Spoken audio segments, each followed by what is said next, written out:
안녕하세요. 임종환 선교사입니다. 함께 기도하심으로 오늘 강의를 시작하도록 하겠습니다. 전지전능하신 나의 아버지 하나님 감사합니다. 주께서 우리들에게 이 시간을 허락하시고 또 우리에게 하나님의 말씀을 묵상하게 해주신 은혜에 감사드립니다.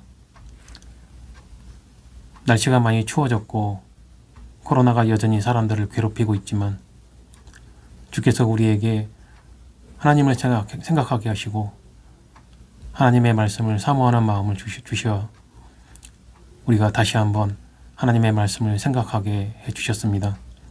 오늘 함께 나눌 이 말씀을 우리들의 마음에 깊이 새기게 하여 주시옵시고 우리가 배우는 이 말씀을 통하여 우리의 삶에서 하나님을 영화롭게 할 수 있게 하여 주시옵소서. 이 모든 말씀 우리 주 예수 그리스도의 이름으로 기도 올리옵나이다. 아멘. 네, 오늘 강의는 실론 9번째로 주제는 육신으로 오신 성자 하나님입니다. 먼저 성경 말씀 한 구절 읽어드리겠습니다. 요한복음 1장 14절 말씀입니다. 말씀이 육신이 되어 우리 가운데 거하심에 우리가 그 영광을 보니 아버지의 독생자의 영광이요 은혜와 진리가 충만하더라. 성령 강림을 겪었던 초대 예루살렘 교회의 성도들에게는 예수 그리스도에 대해 설명해야 하는 임무가 주어졌습니다. 지금도 그러하지만 이 복음을 전파한다는 것은 곧 예수 그리스도에 대해 들어보지 못한 사람들에게 이야기해 주는 것이었습니다. 그들은 예수를 누구라고 했겠습니까? 그리고 여러분은 예수 그리스도를 누구라고 알고 계십니까? 마태복음 16장 15절에서 16절에 이런 말씀이 있습니다. 가라사대 너희는 나를 누구라 하느냐? 시몬 베드로가 대답하여 가로되 주는 그리스도시요 살아계신 하나님의 아들이시니이다. 예수님께서는 이 제자들조차도 예수님에 대해 제대로 알고 있지 못하다는 것을 보시고 질문을 하셨습니다. 너희는 나를 누구라 하느냐?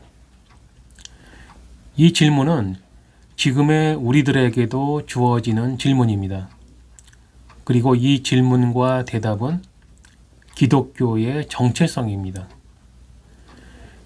기독교가 하나님의 무엇을 믿는 종교인지를 설명하는 핵심입니다. 예수님께서 제자들에게 이 질문을 하셨던 때의 시대에는 육신을 가진 사람에게는 하나님의 아들이라는 말을 할 수 없었고 그리스도이며 살아계신 하나님의 아들이라는 말을 할 수 없는 시대였습니다. 그것은 곧 신성모독을 말하는 것이고 사형에 해당되는 일이었습니다. 육신을 가진 사람 중에서는 모세와 같은 선지자가 나타날 수는 있겠지만 그렇다고 살아계신 하나님의 아들일 수는 없는 것이 유대인들의 보편적인 생각이었고 사실 또 그 생각이 틀린 생각은 아니었습니다. 왜냐하면 예수님만이 그러한 유일한 존재이시기 때문입니다. 참 하나님이시며 참 사람이시죠. 하나님께서 창조하신 온 우주 중에서 참 하나님이시면서 참 사람일 수 있는 존재는 오직 하나님 자신뿐입니다. 그 어떤 존재물도 그렇게 있지는 못합니다. 즉, 영원하신 성자 하나님께서는 아버지 하나님의 뜻에 따라 스스로 그렇게 존재하신 것입니다. 나를 구원하시기 위해 영원 전부터 세우신 하나님의 작정하심입니다. 초대교회의 사도들과 성도들은 이 사실을 사람들에게 설명해야 했습니다. 예수님은 창조주 하나님이시다. 그런데 이 설명은 목숨을 내놓고 해야 하는 설명이었습니다.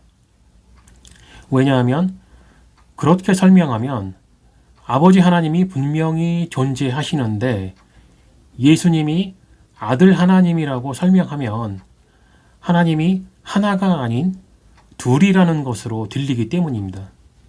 게다가 성령까지 하나님으로 설명을 해야 하는데 그렇게 되면 하나님이 하나도 아니고 둘, 셋이 된다는 말로 들리게 되며 이것이 곧 신성모독의 죄로 정죄를 당하고 이 군중들에게 돌에 맞아 죽게 될 것이기 때문입니다. 그들은 이것을 설명할 때에 분명히 하나님은 한 분이라고 설명해야 했고 아버지 하나님께서 존재하시고 성자 하나님께서 존재하시며 성령 하나님께서 존재하신다고 설명해야 했습니다. 그리고 이 사실을 믿는다고 고백하는 사람들에게 성부와 성자와 성령의 이름으로 세례를 주었습니다. 마태복음 28장 19절에서 20절까지에 이런 기록이 있죠. 그러므로 너희는 가서 모든 족속으로 제자를 삼아 아버지와 아들과 성령의 이름으로 세례를 주고 내가 너희에게 분부한 모든 것을 가르쳐 지키게 하라. 볼지어다 내가 세상 끝날까지 너희와 항상 함께 있으리라 하시니라. 그 당시에는 이것을 한마디로 설명할 수 있는 삼위일체라는 단어가 없었습니다. 그렇기도 한 것은 처음 겪는 일이었고 처음 생긴 일이었기 때문에 생각도 못 해본 것이기 때문입니다. 그러므로 삼위일체의 교리를 알 수 있는 길은 예수님을 누구로 알고 있느냐 하는 질문에 올바른 대답을 하는 것입니다. 사도 요한은 헬라어를 사용하는 사람들에게 이것을 설명하고자 로고스라는 단어를 사용하였습니다.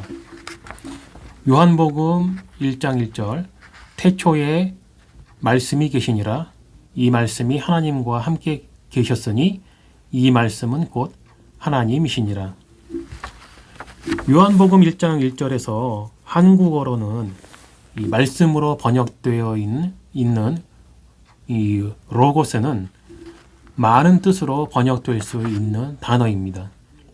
한국어로는 단순히 말씀으로 번역되어 있지만 헬라어 문화권에 있었던 그 당시의 사람들에게는 단순히 말씀으로 뜻이 전달된 것이 아닙니다. 기원전 5세기쯤에 그리스인들은 세상 모든 존재물의 근거가 되는 것은 무엇일까 하는 질문을 시작으로 철학을 하기 시작했습니다. 그리스인들은 그것을 아르케라고 불렀습니다. 탈레스라는 철학자는 이 아르케가 물이라고 했고 아낙시메네스는 공기라고 했고 피타고라스는 수와 질서라고 했습니다. 파르메니데스는 존재라고 했으며 헤라클레이토스는 로고스라고 했습니다. 그러므로 로고스의 철학적 의미의 해석은 세상 모든 존재물의 근거인 것입니다.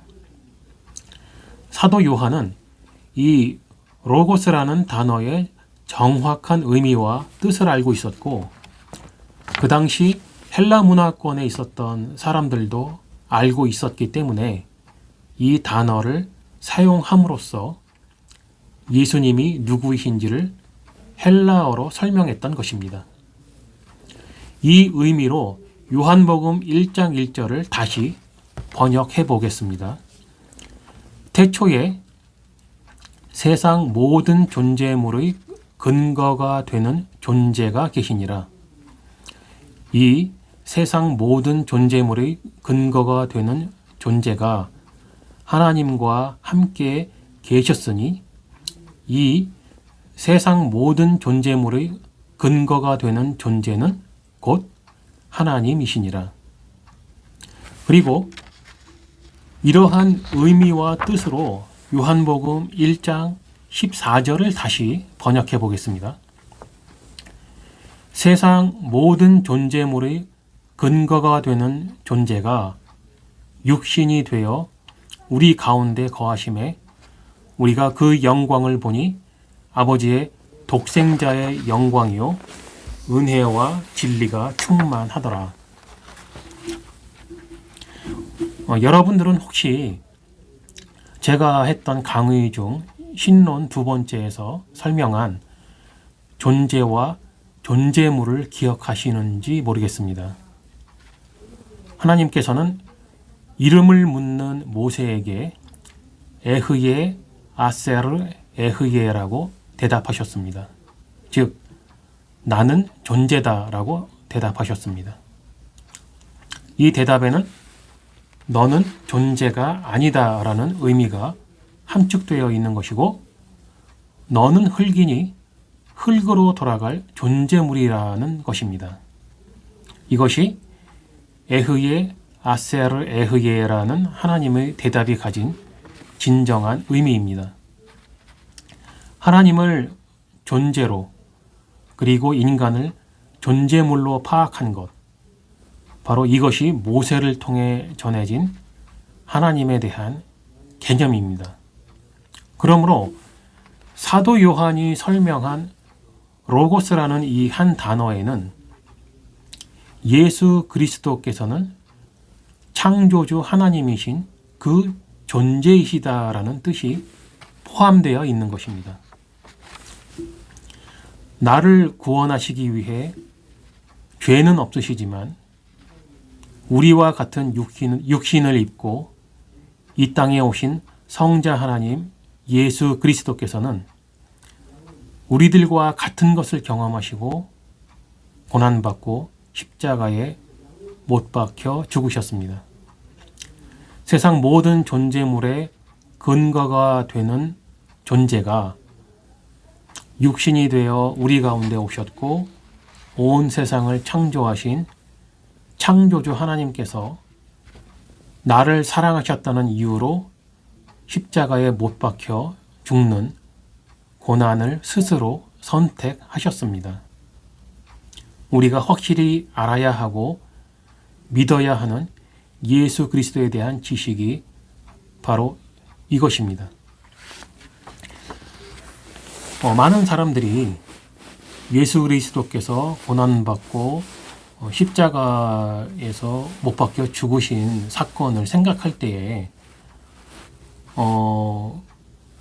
나를 사랑하셨기 때문에 나를 구원하시기 위해서 고난받고 죽으셨다는 것을 지식으로는 알고 있습니다. 그런데 그저 참 아프셨겠구나.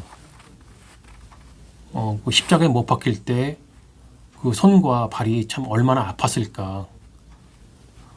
마치 내가 당해야 할 고통을 그분이 대신 고통을 받으셨구나.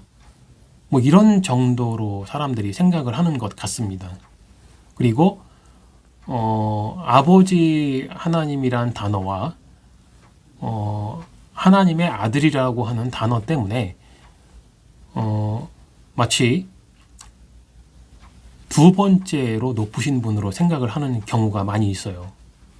그래서 아버지 하나님께서 보내셨고 아버지 하나님의 명령에 의해서 그래서 그렇게 고난받고 십자가에 죽으신 것이다 이렇게 생각하는 경우가 참 많은데 이것이 바로 성삼위일체 하나님에 대한 그 지식이 부족하기 때문에 나타나는 현상입니다. 왜냐하면 아버지 하나님과 성자 하나님은 동등하십니다.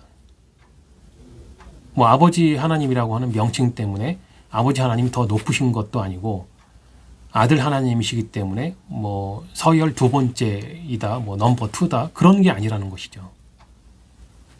성부와 성자와 성령은 동등하신 하나님입니다. 그렇기 때문에 창조주 하나님이라고 했을 때는 성부와 성자와 성령 한 분 하나님이 창조주 하나님이신 거죠.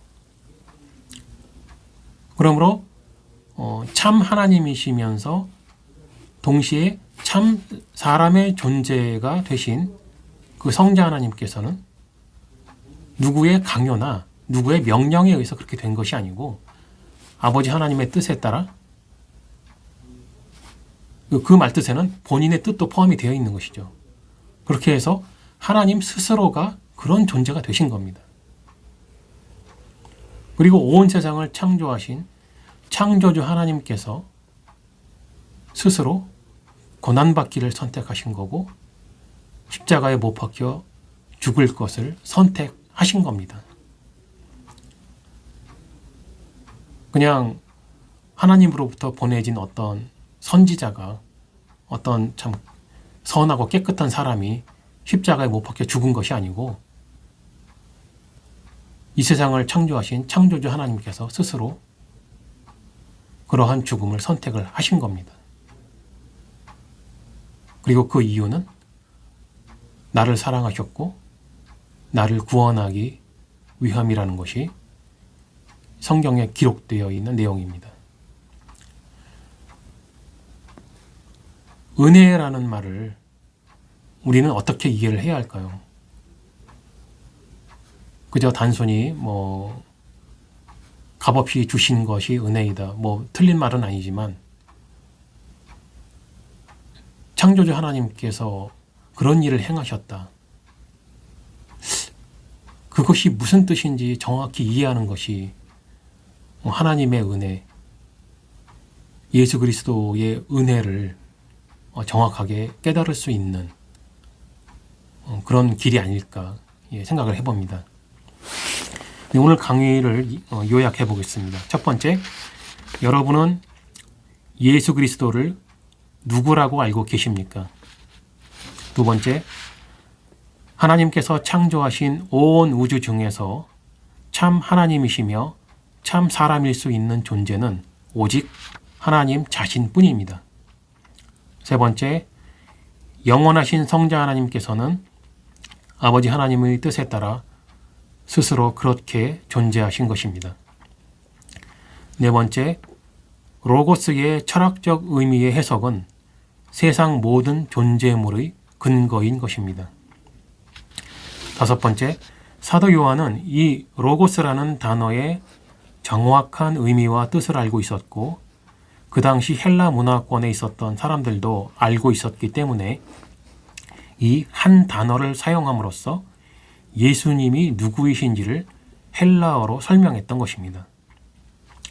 여섯 번째, 세상 모든 존재물의 근거가 되는 존재가 육신이 되어 우리 가운데 오셨고 온 세상을 창조하신 창조주 하나님께서 나를 사랑하셨다는 이유로 십자가에 못 박혀 죽는 고난을 스스로 선택하셨습니다.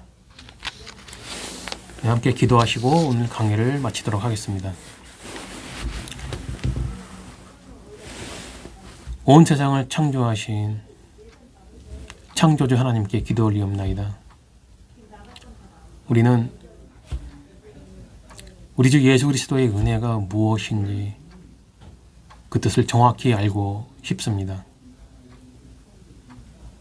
그저 나를 대신해서 고통을 받았다고 생각하는 것이 올바른 이해인지 다시 한번 생각해 보게 하여 주시옵소서. 창조주 하나님께서 나를 구원하기 위해 죽으셨다는 것이 얼마나 거대한 은혜인지, 그리고 그 사랑이 어떤 사랑인지 올바로 깨달아 알게 하여 주시옵소서. 이 모든 말씀 우리 주 예수 그리스도의 이름으로 기도 올리옵나이다. 아멘.